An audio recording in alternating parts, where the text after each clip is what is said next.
ಚಾಮುಂಡಿ ಬೆಟ್ಟದ ಪ್ರಾಧಿಕಾರ ಮಾಡಿದ್ದೀವಿ. ಆ ಪ್ರಾಧಿಕಾರ ಮಾಡಿದ ಮೇಲೆ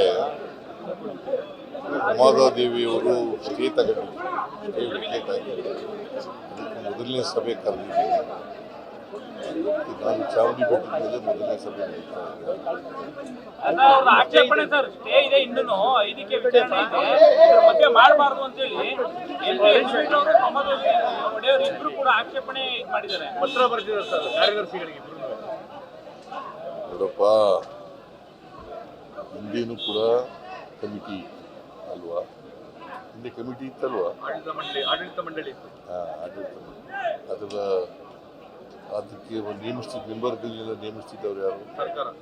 ಅದಕ್ಕೆ ಅಧ್ಯಕ್ಷರಾಗಿದ್ದವ್ರು ಯಾರು? ಆ ಸರ್ಕಾರದ ಅಧೀನದಲ್ಲೇ ಇತ್ತಲ್ವಾ. ಈಗ ಅವರು ಸ್ಟೇ ತಗೊಂಡಿದ್ರು, ಸ್ಟೇ ವೇಕೇಟ್ ಆಗಿದೆ. ಅದರಿಂದ ಕೋರ್ಟ್ನಲ್ಲಿ ಏನು ತೀರ್ಮಾನ ಆಗಿದೆ ಅದ್ರ ಪ್ರಕಾರ ಮಾಡ್ತಾ ಇದ್ದಾರೆ. ಬಟ್ ಅವ್ರು ಸಂಸದರು ಕೂಡ ಪತ್ರ ಬರೆದಿದ್ದಾರೆ ಸರ್. ಸಂಸದರು ಯದುವೀರ್ ಅವರು ಕೂಡ ಪತ್ರ ಬರೆದಿದ್ದಾರೆ. ಇದು ಕಾನೂನು ಬಾಹಿರವಾದಂತಹ ಸಭೆ. ಕೋರ್ಟ್ ಆದೇಶದ ಪ್ರಕಾರ ಮಾಡಬೇಕು, ಸಂಸದರು ಆದೇಶ. ಅವ್ರು ಹೇಳ್ತಾ ಇದ್ದಾರೆ ಕಾನೂನು ಬಾಹಿರ ಸಭೆ. ಅವ್ರು ಹೇಳೋದಕ್ಕೂ ಹೇಳೋದಲ್ಲ, ನಾನು ಮಾಡ್ತಾ ಇದ್ದೀನಿ. ಕೋರ್ಟ್ನಲ್ಲಿ ಏನು ಹೇಳಿದ್ದಾರೆ ಅದ್ರ ಪ್ರಕಾರ ಮಾಡ್ತಾ ಇದ್ದೀನಿ. ಸ್ಟೇ ನಾನು ಡೇಟ್ ಬರ್ಕೊಟ್ಟಿದ್ದೀನಿ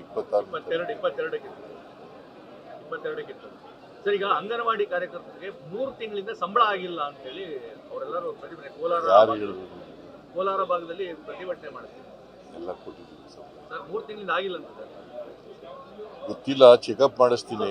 ಸರ್, ಈಗ ಕೋವಿಡ್ ವಿಚಾರದಲ್ಲಿ ನಮಗೆ ತಮಗೊಂದು ವರದಿ ತಲುಪಿದೆ, ಯಾವಾಗ ಅದ್ರ ಮೇಲೆ ಕ್ರಮ ಆಗುತ್ತೆ? ಕೋವಿಡ್ ವಿಚಾರದಲ್ಲಿ ನೋಡಿಲ್ಲ, ಇನ್ನು ನೋಡಿದ ಮೇಲೆ ಕ್ಯಾಬಿನೆಟ್ ಮುಂದೆ ಗುರುವಾರ ಕ್ಯಾಬಿನೆಟ್ ಗುರುವಾರ ಅವತ್ತು ಕ್ಯಾಬಿನೆಟ್ ಮುಂದೆ ಇಡ್ತೀವಿ. ಅಲ್ಲಿ ಏನು ಶಿಫಾರಸ್ ಮಾಡಿದಾರೋ ಅಂತ ಗೊತ್ತಿಲ್ಲ. ಕ್ಯಾಬಿನೆಟ್ನಲ್ಲಿ ಡಿಸಿಷನ್ ತಗೊಂಡು. ಬಟ್ ಆಲ್ರೆಡಿ ಬಿಜೆಪಿ ಶುರು ಮಾಡಿಬಿಟ್ಟಿದ್ದಾರೆ, ಇದು ರಾಜಕೀಯವಾದಂತಹ ವರದಿ ಅಂತ. ಇನ್ನು ವರದಿ ಸುಧಾಕರ್ ಹೇಳ್ತಾ ಇದ್ದಾರೆ, ಇದು ರಾಜಕೀಯ ಅಂತಃಕರಣದಿಂದ ಕೆಲಸ ಮಾಡಿದ್ದು ರಾಜಕೀಯ ಉದ್ದೇಶದಿಂದ ಈ ರೀತಿ ವರದಿ ಎಲ್ಲ ತರಿಸ್ಕೊಂಡು ಅದನ್ನ ಮಾಡ್ತಿದ್ದಾರೆ ಅಂತ ಸುಧಾಕರ್ ನಿನ್ನೆ ಮಾತನಾಡಿರೋದು. ಕುಂಭಕಾಯಿ ಕಳ್ಳ ಅಂದ್ರೆ ಯಾಕೆ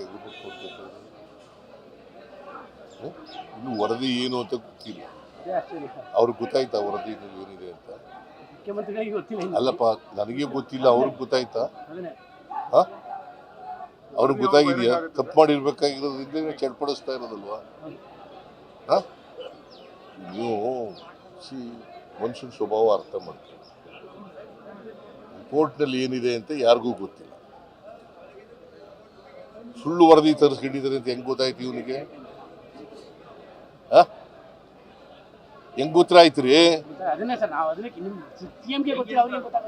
ಹೆಂಗ್ ಗೊತ್ತ? ಈಗ ಅದ್ರ ಮೇಲೆ ಕಾಮೆಂಟ್ ಮಾಡ್ಬೇಕಾದ್ರೆ ಬಹಿರಂಗ ಆಗ್ದೇನೆ ಹೆಂಗ್ ಮಾಡ್ತಾರೆ? ಅಂದ್ರೆ ಸುಧಾಕರ ತಪ್ಪು ಮಾಡಿದ್ದಾನೆ ಅಂತ ಗೊತ್ತಾಗಿದೆ, ಅವನಿಗೆ ಮಾನಸಿಕವಾಗಿ ಮನಸ್ಥಿತಿ ಏನೋ ಒಂದು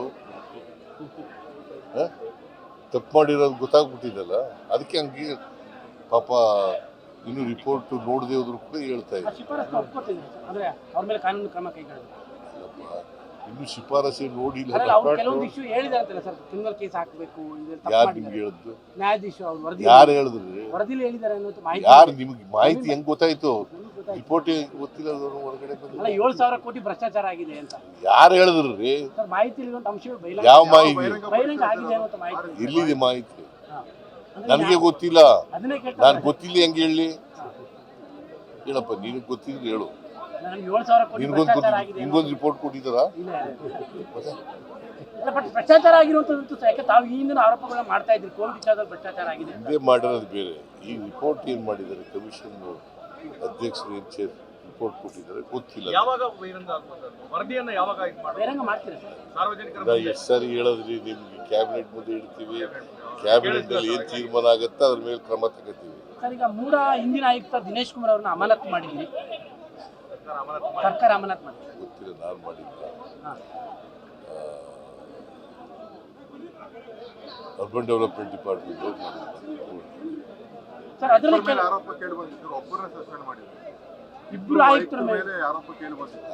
ಇಬ್ಬರು ಆಯುಕ್ತರ ಮೇಲೆ ಆರೋಪ ಕೇಳಿ ಬಂದಿತ್ತು. ನಟೇಶ್, ದಿನೇಶ್ ಒಬ್ರು ಸಸ್ಪೆಂಡ್ ಆಗಿದ್ದಾರೆ, ಇನ್ನೊಬ್ರು ಹಂಗೆ ಇಲ್ಲ.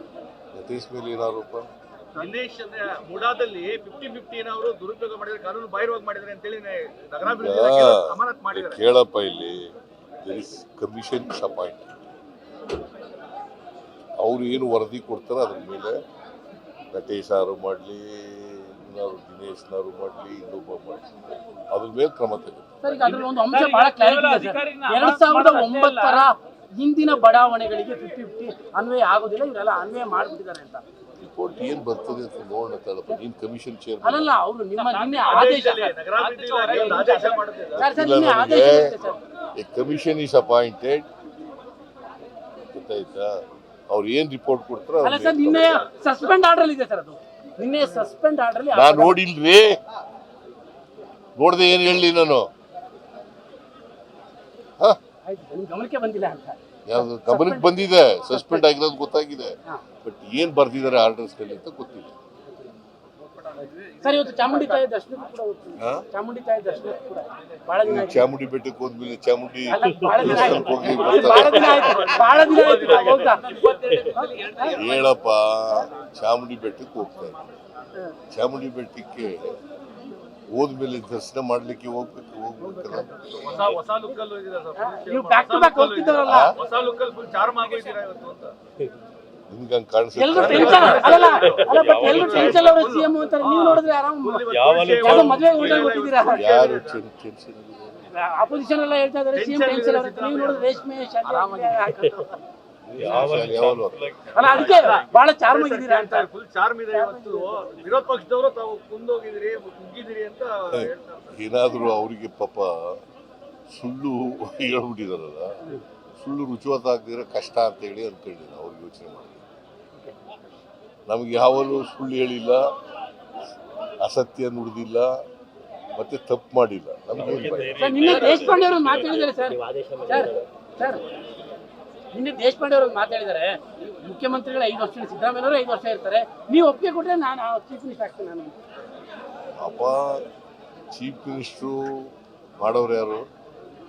ಹೈಕಮಾಂಡ್. ಬಟ್ ಅವ್ರ ಪ್ರಕಾರ ಚೀಫ್ ಮಿನಿಸ್ಟರ್ ಮಾಡೋರು ಯಾರು? ಶಾಸಕರು. ಹೈಕಮಾಂಡ್ ಅವ್ರು ಏನ್ ತೀರ್ಮಾನ? ಅವ್ರ ಪ್ರಕಾರ ನೀವು ಅಂತ ಸರ್, ಅವ್ರ ಪ್ರಕಾರ ನೀವು ಅಂತ